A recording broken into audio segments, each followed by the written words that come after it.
Good evening to everyone. Welcome to Karimnagar తిండిపోతు. ఇవాళటి special kala jamun చాలా బాగుంటది. పైన క్రిస్పీగా, లోపల జ్యూసీగా, ఎంతో టెంప్టింగ్ గా ఉంటది. మనం ఇంట్లోనే చాలా టేస్టీ కాలా జామున్ చేసుకోవచ్చు. మనం బయట స్వీట్ హౌస్ కి వెళ్లాల్సిన పనే లేదు. చాలా ఈజీగా చేసుకోవచ్చు ఇంట్లోనే. ముందుగా 200 గ్రామ్స్ అన్స్వీటెడ్ పచ్చి కోవా తీసుకోవాలి. దాన్ని ఒత్తుతో ఒకసారి మంచిగా కలుపుకోవాలి. ఇప్పుడు ఒక 50 గ్రాముల పాల పొడి, ఒక 3 స్పూన్ల మైదా పిండి, ఒక 3 స్పూన్ల బొంబాయి రవ్వ, ఒక సగం స్పూన్ జాపత్రి పొడి మంచిగా మెత్తగా నూరుకొని వేసుకోవాలి పొడి.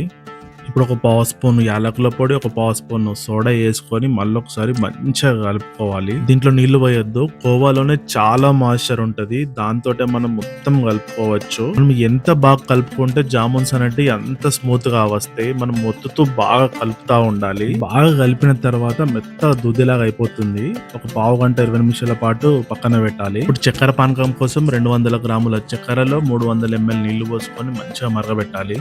మరుగుతున్నప్పుడు పావు టీ స్పూన్ యాలకుల పొడి వేసుకొని మంచిగా కలుపుకోవాలి. ఇప్పుడు జామున్స్ రెడీ చేసుకుందాం. మీకు నచ్చిన షేప్ లో రెడీ చేసుకోవచ్చు. సిలిండర్ షేప్ అయినా, రౌండ్ షేప్ అయినా, ఎలా అయినా వస్తాయి. మంచిగా రౌండ్ గా చేసుకుంటున్నాను నేనైతే. ఇప్పుడు వాటిని కాల్చుకోవాలి. నూనె బాగా వేడెక్కిన తర్వాతనే వాటిని వేయాలి. చిన్న మంట పెట్టుకొని మనం వేసిన వెంటనే అది కలర్ మారుతుంది కదా అని చెప్పేసి దాన్ని అటు ఇటు కలిపినమంటే చితికిపోతాయి. కాబట్టి చాలా జాగ్రత్తగా కాల్చుకోవాలి. ఈ రంగు వచ్చే వరకు. ఈ రంగు వచ్చిన తర్వాత మెల్లమెల్లగా అటు ఇటు తిప్పుతూ మంచిగా కాల్చుకోవచ్చు. కాలా జామున్ ఐస్ క్రీమ్ తో తినొచ్చు, ఉత్త తినొచ్చు, కలాకండ్ తో తినొచ్చు.